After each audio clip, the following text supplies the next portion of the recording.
Hey everyone, Radhe Radhe and again welcome back to our YouTube channel.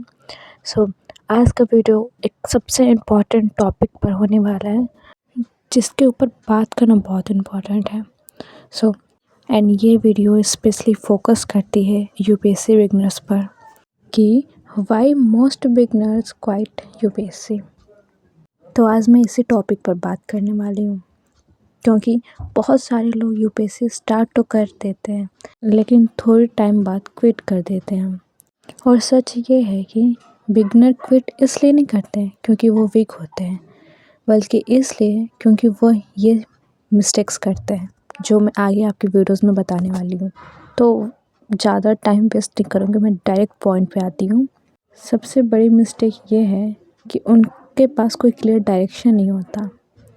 UPSC करना है पर आज क्या पढ़ना है, कल क्या रिवाइज़ करना है, ये क्लियर नहीं होता और इसी कन्फ्यूज़न में दिन निकल जाता है और प्रोग्रेस ज़ीरो रहती है। तो आपको क्या करना है, देखो आप एक टाइम पर सिर्फ एक सब्जेक्ट उठाओ और उसे कंप्लीट करो। सब कुछ एक साथ करने की कोशिश करने में ना हम कुछ भी नहीं कर पाते हैं। स्टार्टिंग में इतने लंबे लंबे आवर्स का टारगेट सेट कर लेते हैं, 10 किताबें ले लेते हैं उस सब्जेक्ट की, 5 सब्जेक्ट एक साथ उठा लेते हैं पढ़ने के लिए, तो नहीं हो पाएगा ना। स्टार्टिंग में इतना नहीं हो पाता है किसी से भी।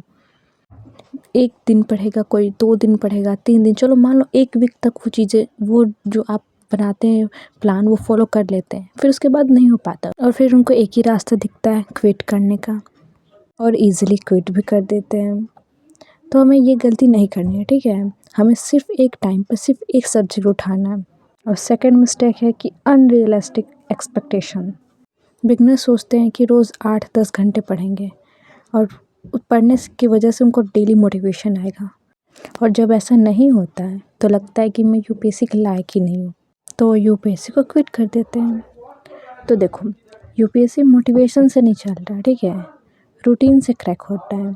रोज़ 2-3 ही घंटे क्यों ना पढ़ो, पर वो पूरी सिंसियरिटी के साथ पढ़ो। जो आप ये 2-3 घंटे सिंसियर होकर पढ़ लोगे ना, वो 10 घंटे के जो फेक प्लान्स बनाते हो उससे बहुत बहुत पावरफुल है ये चीज़, ठीक है। जो ये आप 10 घंटे का अनरियलिस्टिक प्लान बनाते हैं वो सिर्फ एक प्लान बन के रह जाता है, उसको कभी फॉलो नहीं कर पाते हैं लोग।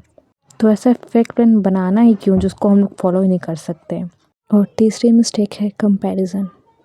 अब हमारे आसपास के लोग हों जो यूपीएससी के फील्ड में हो, या फिर हमारे फ्रेंड ही हो क्यों ना हो जो यूपीएससी की प्रिपरेशन कर रहे हो, तो उनसे अगर बात करो तो ऐसा कहते हैं कि मेरा तो एनसीईआरटी कंप्लीट हो गया है एंड मैं अब स्टैंडर्ड बुक पढ़ रहा हूँ। एंड ऐसे देख कर लगता है खुद को कि यार अब तो हम ही एनसीईआरटीज़ पर ही हैं, वो कहाँ स्टैंडर्ड बुक पे पहुँच गए, हम अभी एनसीईआरटीज़ पर ही हैं। एंड लगता है कि यार हमसे नहीं हो पाएगा, एंड उसी चक्कर में जल्दी जल्दी पढ़ने लगते हैं। फिर क्या होता है, मतलब कुछ पीछे का आप अच्छे से समझ ही नहीं पा रहे हो एंड आगे आप पढ़ते जा रहे हो, तो अब फिर वही लगता है कि हमने तो कुछ पढ़ा ही नहीं है एंड बस सबसे इजी रास्ता लगता है कि क्विट कर देना, एंड बस वही करते हैं, क्विट कर देते हैं लोग। तो कंपेयर मत करो खुद को, कभी भी किसी से खुद को कंपेयर नहीं करना चाहिए। तुम अपना एक प्रोग्रेस ट्रैक बनाओ, उस पर तुमने क्या पढ़ना है, कितना रिवाइज़ करना है, कितना तुमने पढ़ चुका है, बस उसको लिख लो, ज़्यादा कुछ एक्स्ट्रा नहीं करना। और चौथी एंड आखिरी मिस्टेक है कि स्लो रिज़ल्ट से घबराना। यूपीएससी में रिज़ल्ट स्लो होता है, ठीक है, महीनों तक लग जाता है, कुछ नहीं हो रहा है। बिगनर्स यही सोच लेता है शायद मैं गलत हूँ इसलिए कोई रिज़ल्ट नहीं आ रहा है, तो ऐसा नहीं होता।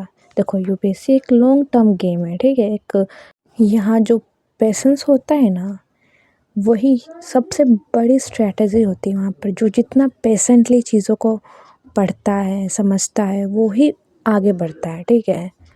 यूपीएससी आपका इंटेलिजेंस का टेस्ट नहीं है, यहाँ पर पेशेंस, कंसिस्टेंसी, ये सब टेस्ट होता है। जो रोज़ रोज़ थोड़ा थोड़ा पढ़ता रहता है ना, वही आगे जाता है। इसमें हमें डिसिप्लिन की ज़रूरत होती है। हम जितना डिसिप्लिन रहेंगे उतनी हमारी प्रोग्रेस डे बाय डे अच्छी होती जाती है। तो अब एंड में मैं यही कहना चाहूँगी कि अगर तुम बिगनर हो और स्ट्रगल कर रहे हो तो याद रखना तुम गलत नहीं हो, बस तुम्हें सही तरीका चाहिए, एक राइट डायरेक्शन चाहिए। तो स्लो चलना ठीक है, बट क्वाइट करना नहीं। तो बस इतना ही आज का वीडियो में।